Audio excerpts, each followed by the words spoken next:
it's one of those things where it's hard to justify up front initially, but if you trust the process and you give it enough time, like you start to see the rewards. Welcome to the third season of the Simple and Smart SEO Show, the podcast dedicated to empathy-driven, brand-building SEO. I'm your host, Crystal Waddell. I leverage my obsession with user experience to help business owners just like you optimize your website with confidence. Thank you so much for being here. Let's jump into another great episode. Welcome back to the Simple and Smart SEO Show podcast. I'm here with Nicholas Garfinkel, and we are talking about all sorts of things today with SEO, look inside of analytics and how things work and how things are going to work in the future. You're definitely going to want to check this out.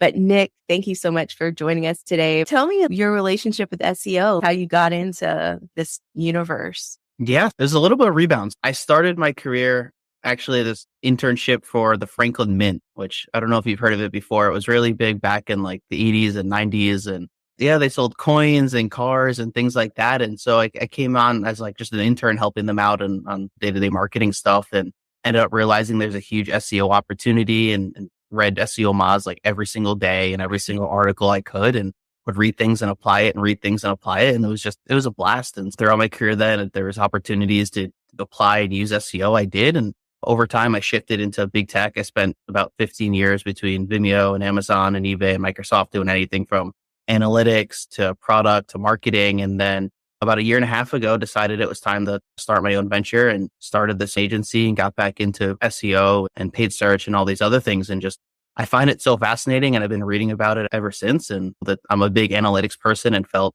there's a lot of data that's missing from the SEO community. So I'm trying to find ways to inject that back into the communities. Yeah, there's stuff we're building, and there's stuff that I'm going to be working on over the next couple of months as it relates to SGE to try and provide data and analytics of what's going on and why it's happening. Okay, so I got to back you way up. Okay, like your second sentence, you said that you were working for the Franklin Mint and you saw an SEO opportunity. What does that even mean? Did you know about SEO? Were you working in SEO, or was your job something different? So it was something different. I don't think anyone expected me to come in and do SEO at any level. But that stage in your career, all you're doing is trying to learn as much as possible and have an impact. I think that's like everyone's like early on is like, I just want to do good. I want to do good. And I think I stumbled across some articles about how to rank higher in Google. And I was like, oh, that's really cool. That sounds like that'd be really valuable. And like every intern, I ran back to my boss and I was like, we should do this. And they're like, sure, let's do it. And so read a bunch more articles, realized, oh, like all the page titles and meta descriptions they're not optimized, and basically spent like 2-3 weeks just updating page titles manually one by one, and rankings improved and organic traffic started going up. And I'm like, this is really cool. And so that's how it started. And from there, I was hooked.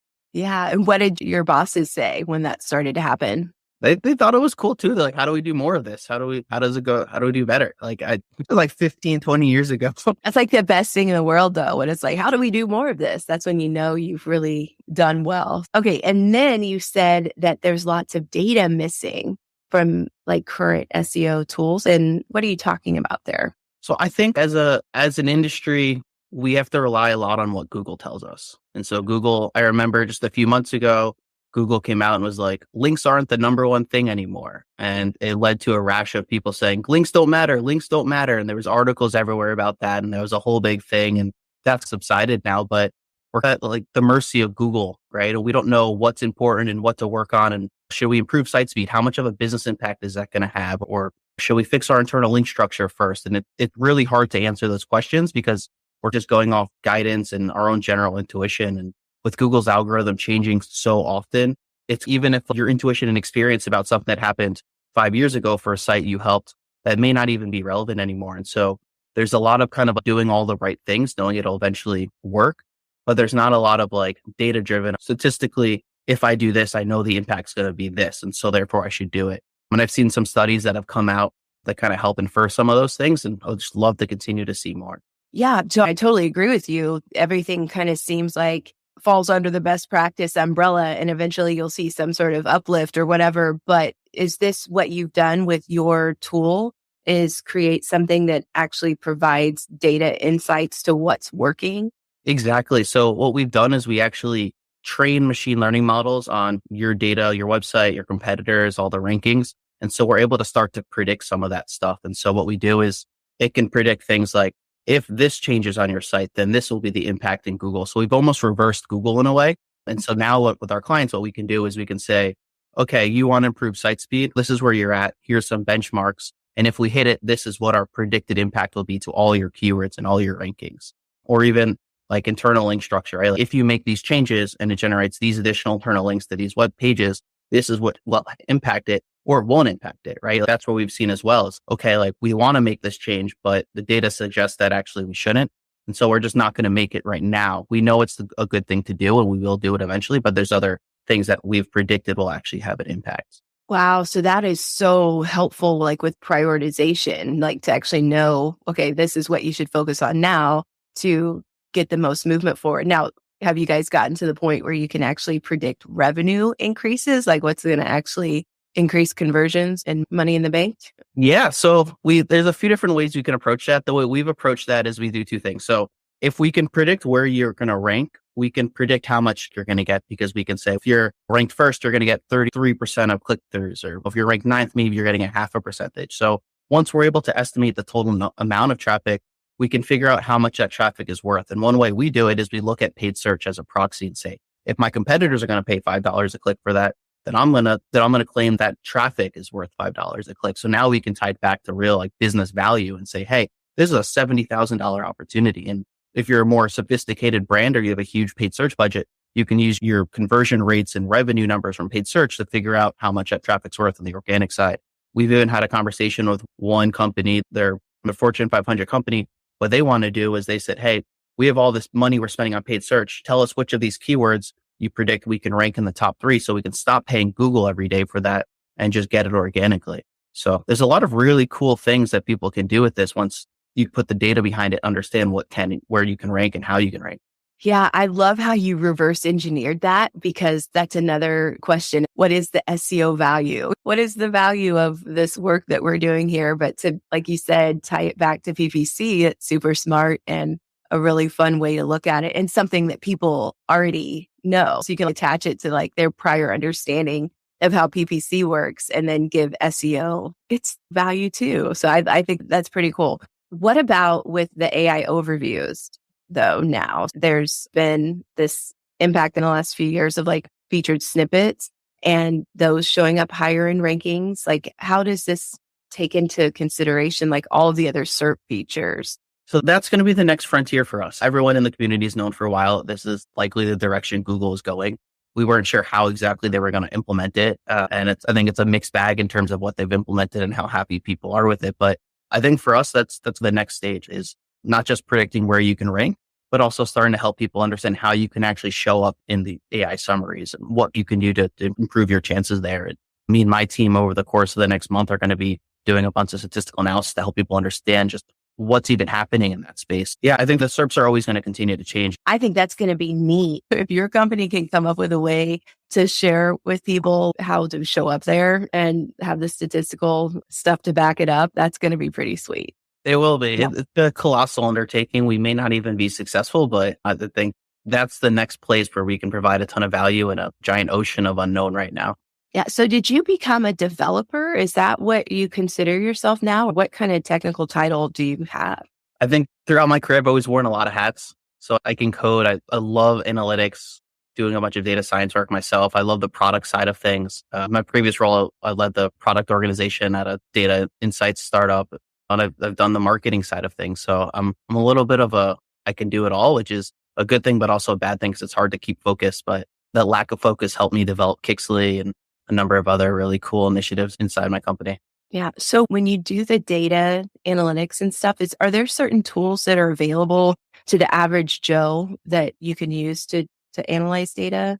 Yeah. So there's varying levels of complexity, obviously, but you can get really far with just Microsoft Excel or Google Sheets, depending on which house you support. But just that alone will get you really far. As you get more sophisticated, you're probably doing things in SQL, or at least using SQL to summarize the data, and then doing a bunch of the last mile work of analysis in Excel and visualization.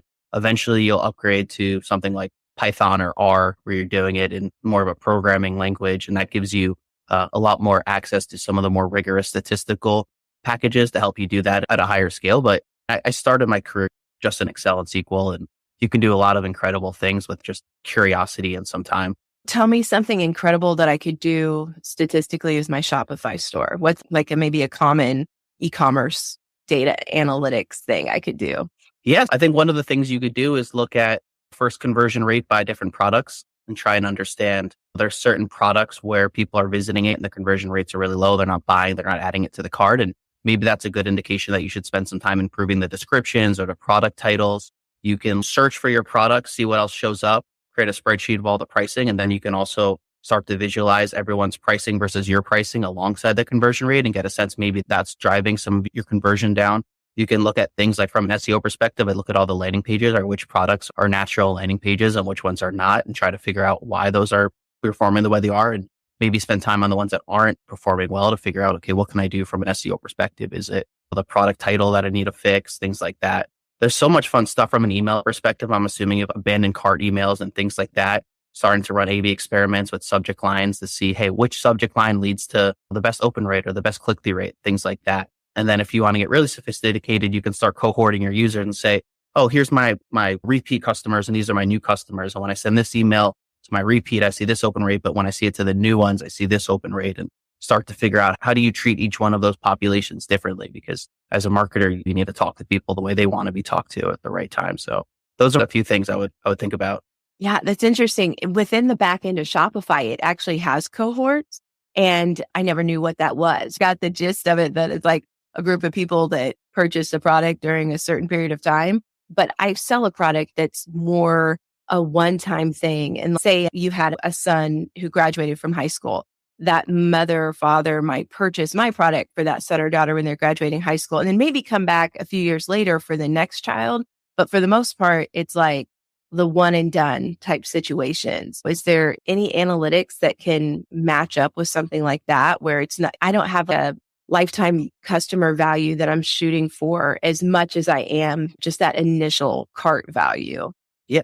So I think in a scenario like that, so when I talk about analytics, there's the quantitative side, just pure numbers, but there's also the qualitative side that's equally as important. So I'd say in a scenario like that, probably the first thing I would do is go install one of those click trackers, whether it's Microsoft Clarity or Hotjar, or the hundreds of other ones that are out there, and just watch what people do. Because I find that is so impactful to understand, like, why did they bounce off my page in 2 seconds? Like, where did they stop viewing my page? And start to figure out, like, where are people falling off, and generate a bunch of hypotheses, go write down, I think this, I think that, and then try and run small tests to validate or experiment against those. So you might have an hypothesis that people don't really understand what I do. So maybe you try changing the hero image and text there to talk a little bit more about what you're doing and why you're doing it. And then go watch those videos again and see that people actually get past that. And now they're halfway down the page and falling off. And then you go fix the next part. I think that could be a really, really helpful venture for you as you're trying to improve your conversion rate and make traffic more valuable. Yeah, absolutely. And incorporating storytelling is just been a huge part of what I've learned over the last year and what we talk about on the podcast. And so just understanding what the customer is trying to do has really helped me understand like how to tell the story of our business. So we had somebody come on and talk about Microsoft Clarity. Those tools, they seem so helpful, but at the same time, I haven't dove into them either. It seems like there's just so many little strings that you can pull on with SEO and related stuff. Digital marketers, this one's for you. I've got 30 seconds to tell you about Wix Studio, the web platform for agencies and enterprises. So here are a few things you can do in 30 seconds or less when you manage projects on Wix Studio. Work in sync with your team on one canvas, reuse templates, widgets, and sections across sites, create a client kit for seamless handovers, and leverage best-in-class SEO defaults across all your Wix sites. Time's up, but the list keeps going. Step into Wix Studio to see more.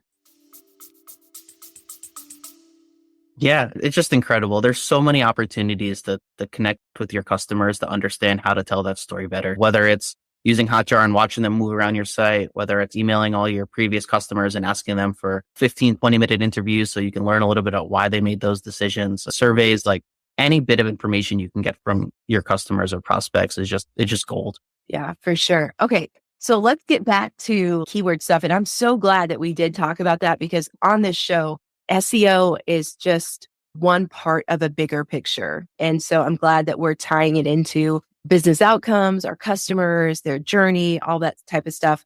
What actually gets them on the page is like keywords, right? To a certain extent. It's not all about keywords, but keywords do still play a role. How do brands find keywords to write content that actually ranks and drives the traffic that they need?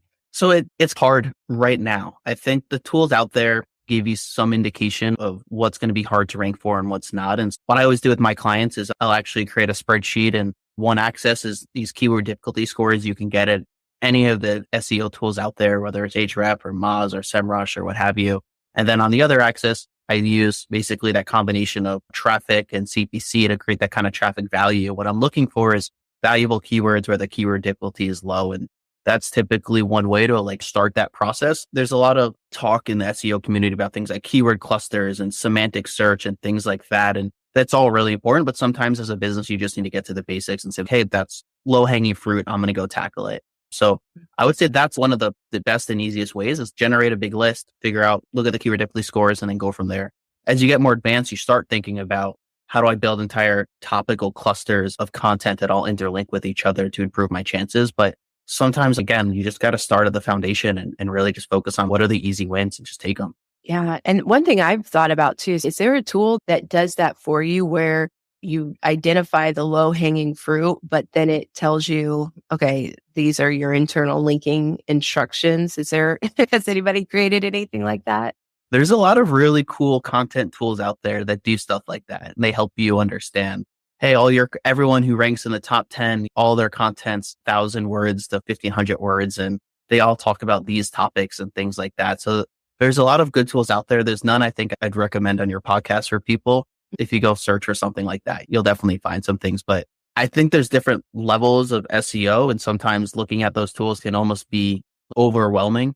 And for most people, good content, unique content, do right by your customers and the people reading it, and you'll get rewarded.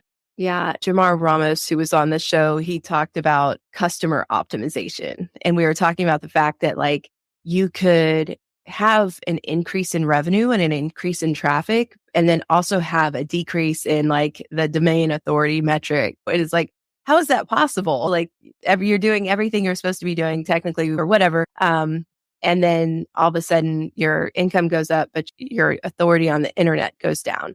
And he called that like the customer authority effect. Like you're doing right by your customers. And that's why you're still winning, even though some of these internet measurements say something different. What about difference between like how keyword research is approached by small businesses, which are the entrepreneurs that you just spoke to in terms of just keeping it simple, versus large enterprises? Because I always hear people talking about this thing at scale.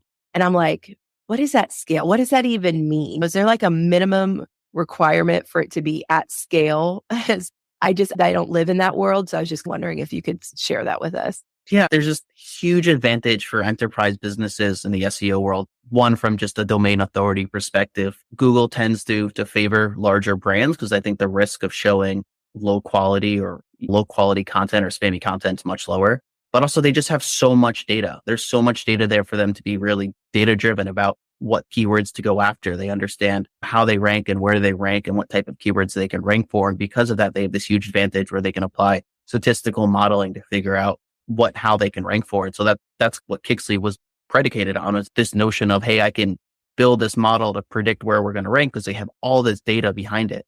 So I think for them, it becomes a much different game, right? It's how do I go from rank 5 to rank 4 or rank 3 for this term with the search millions of times a month and worth $1 million, $10 million a year in search traffic. I think that game there, that's when you start thinking about semantic search and related terms and things like that, try and figure out how do I optimize this one piece of content, because moving one position is going to generate hundreds of thousands of dollars for my business. Wow, that's crazy. I wish that moving one position would generate hundreds of thousands of dollars. Yeah, we're all in the same boat here. So here's the thing that I was wondering. You were talking about competitors, and I don't quite understand like competitive research or competitive keyword research. Like, how can we do that? What do you look for when you're analyzing? Like, what's the most important things to look for? And then what are the kind of the mistakes to avoid? So I think the easiest thing is there's a lot of great tools out there. I always talk about Moz, SEMrush, and Ahrefs because they're the three big ones in the space, but there's a lot of other tools that do that, but they basically crawl the internet trying to figure out who's linking to who and what pages exist. And so they do a really good job at estimating what keywords websites are getting and what traffic they're getting. So I think the easiest thing to do is go plug in your competitors to those tools and look at what keywords are they ranking for that you don't rank for. Because if they're in the same space as you and it's driving them traffic and these are competitors where you rank in similar rankings on other terms, you probably can rank in similar terms that they're ranking for. So that's a good opportunity to find keywords where maybe you're not ranking. So that's one way to do it. The other thing is go search some of the terms that are more valuable to you where they rank ahead of you and try and compare your content to their content. What are they doing that you're not doing? Again, it goes back to this, like I have hypothesis-based approach of what are these ideas you have? What are reasons you think this is happening? And then you go test them, right? Okay, this month, it looks like my competitor has all their category pages, like a 3-paragraph description of what this topic is and why it's important under all their products. So maybe I should test that and see if that impacts it. So I'll go and do that. And then I'll wait a month or two and see, hey, did that numbers move? And while I'm waiting, I might go run another test at another part of my site. I think just like trying to find people who are doing it better than you in your own space and try and emulate some of their work to see if that helps move the needle.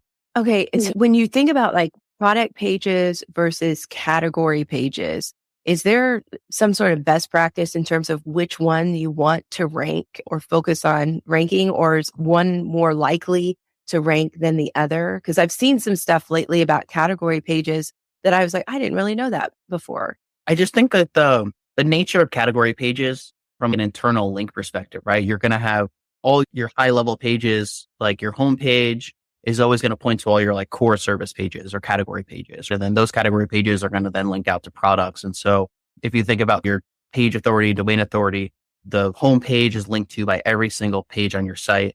That's going to be in Google's eyes, the most powerful page you have. And then all the category pages you have, again, they're all in the navigation bar. So every single product you have is going to be linking to those pages. While a product page, like you really just have maybe category pages and a few other products linking back to it. So I think like this notion of the internal link structure is really critical. And the category pages have the benefit of getting a lot more of those internal links.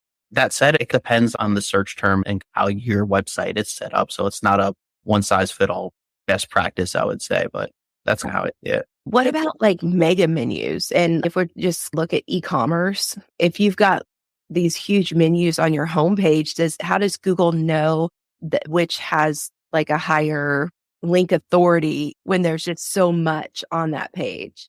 So that's an area where I don't think there's enough like research in the SEO community about that. So there's a bunch of hunches people have, right? And there's this idea of years ago, it was about keyword density, right? Like how many keywords can you stuff in the page? I think it's something along those same lines there, where if you have a page linking to 1,000 different pages, it's not going to pass as much link liquidity as a page that links to 10 pages or 5 pages. And so that's how I see it a little bit.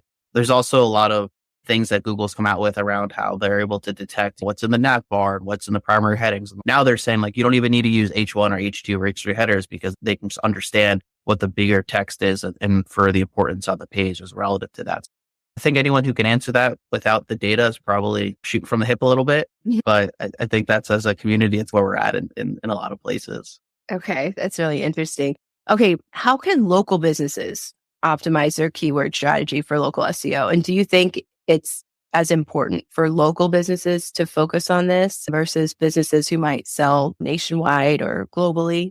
Yeah, I think there's a huge advantage for local businesses, especially if you're in the service business or something like that. You find an attic installation company near me or company in Maple Valley or whatnot. I think Google does do a good job at identifying local businesses in the area and trying to surface them in Google Maps and things like that. I think the biggest things they can do is one is make sure their Google business profile is updated. It's targeting the right terms, getting your customers to leave 5-star reviews. I think that's a really strong signal for Google in terms of trusting small businesses. If I was a product manager at Google and I was thinking about how would I know if this random service company has a lot of authority and trust, you'd look at reviews as probably first and foremost. You can't really look at who's linking to them because there's how many small business owners or random service companies are trying to get links on the internet to their site. It just doesn't happen. So I think a big one is the Google profile. Another one is making sure your address is on your website. If we get you could use things like schema.org and make sure all the right schema is there so Google understands what you do and where you are, things like that. But at the bare minimum, just have your address on your website so Google understands where you are, and linking your Google profile to your website is obviously another big one. So I think those are the easiest things people can do. Outside of that is a few hours once a week, just writing blog post about your craft. If you're a person who does fireplaces, maybe it's something like how to keep your chimney clean, or top 5 reasons the smoke comes back into your house, like whatever those might be, just write some content there. Do you think that business owners think like, why should I write content for my business when there's so much already out there on the internet? Is that something that ever comes up? Yeah, I think so. And I think there's the reason for it is Google needs to find ways to trust you, right? And if you're a one-page site that just talks about what you do and things like that, like there's not going to be a lot of trust there, not a lot of signals for them to determine trust. And so you might be writing this content and never rank for those specific terms, but you'll be building all this quality content that's linking back to your homepage. And so now when people search HVAC company near me, Google sees you as more of an authority in the space. It's one of those things where it's hard to justify up front initially, but if you trust the process and you give it enough time, like you start to see the rewards. Yeah. Based on the data that you guys have at your company and your experience from working with so many large brands and companies in the past, what do you think is going to be part of the future of this optimization life? I don't want this to be like a self-serving comment, but I think it's starting to use more machine learning and predictive models to help inform what decisions we need to make as SEO professionals. I think if Nike hired me tomorrow to go do their SEO for them, the first thing I would do is come up with a plan of, hey, here's all the things we're going to do, and these are the months we're going to do them, and as any SEO person would. And then the hard part is trying to understand which of these things actually move the needle. And we don't really know, we're guessing, right? And it gets really hard when you say, I need engineering resources, and they say, you want me to take away my engineering resources from this product or feature or thing we're building. What's going to be the impact of, that one specific thing of fixing the internal link structure on the site or optimizing the site speed? And a lot of people can't answer that. And so I think people starting to use more models and things like that to predict what might happen, that feels like the future for me. And so that's the path we took our product down, because we just feel that really is the next frontier. Yeah. So your product, then, are you B2B and work with companies to figure this type of stuff out? Or do you work with SEOs who are working to figure this stuff out? So our company right now, with other businesses to help them internally, but we're building this product now, Kixley, to open it up to SEO community and people in-house or in agencies. We have a provisional patent on this because it really is something that we think is unique. And so we're excited to get it out. And I think we're a few weeks away from actually launching. So it'll be pretty exciting for us. Awesome. Okay. So just to clarify, can you tell everybody about Kixley and who it's for and how to get it and just that type of information? Because I know you said it's not going to be available for a couple weeks or a few weeks, but by the time this podcast goes live, it may be out there. So who should run and get it if it is available? So the way we talk about it is Kixley is the world's first and only predictive SEO product out there. Mm-hmm. There's not a single predictive SEO product out there. If there is, someone reach out to me, let me know, I'll give you a shout.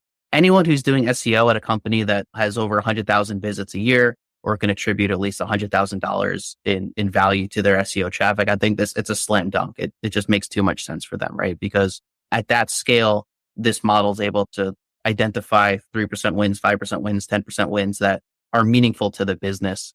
As it gets smaller, it's a little bit harder to justify the cost because it is really expensive on our side to run. I would say anyone who's working on a big website, who's trying to figure out, what the next step is to optimizing their website, or growth leaders or CMOs who are trying to figure out, is this SEO investment even worth it? Should I be spending $300,000 a year on SEO or $500,000 or $800,000? And they're not able to forecast this stuff because nobody really can without sophisticated models that can do stuff that we're doing. Yeah, I love the models, and I'm loving like ChatGPT, and there's a Python expert GPT that I've been using. And so I'm trying to build my own thing for Pinterest. I've been thinking about it for years, but there's always been like these steps of the process that I couldn't quite bring all together. But now with these large language models, it's possible. So I think it's so neat that you're doing that. Where can people find you? Yeah, so they can go to Kixley.com. Right now, it's just a splash page. Over the next week and a half, that's going to be changing. So they can go to Kixley.com to check that out. They can reach out to me on LinkedIn, Nicholas Garfinkel. There'll be a link in the podcast or something. And otherwise, they can email me at nicholas@mindfulconversion.com. I'm always happy to respond there as well. And so what's mindfulconversion.com? So we first started an agency about a year and a half ago to help fund a lot of the product development that we've been doing. And so that's all these products we're building are under the umbrella of Mindful Conversion. And it's largely just a digital marketing agency and analytics agency that does everything from paid search to SEO, and conversion rate optimization, and whatever else our clients happen to need. Yeah, I love it. So that you're seeing a holistic picture. And I think that's just so important. That's what we talk a lot about here. It's just like this holistic nature of optimization, that it's no longer just SEO or CRO or PPC or whatever, and social media, all that stuff. It's really an integrated effort. So I always love talking to people who have a hand in all of those things and a pulse on what's happening in digital marketing. So thank you so much, Nicholas. I appreciate your time today and just talking shop with me. Yeah, absolutely. Thanks for having me on here. It was a blast. All right, guys, go check out all of Nick's amazing stuff. I'll link to it in the show notes, and I will catch you next time. Bye.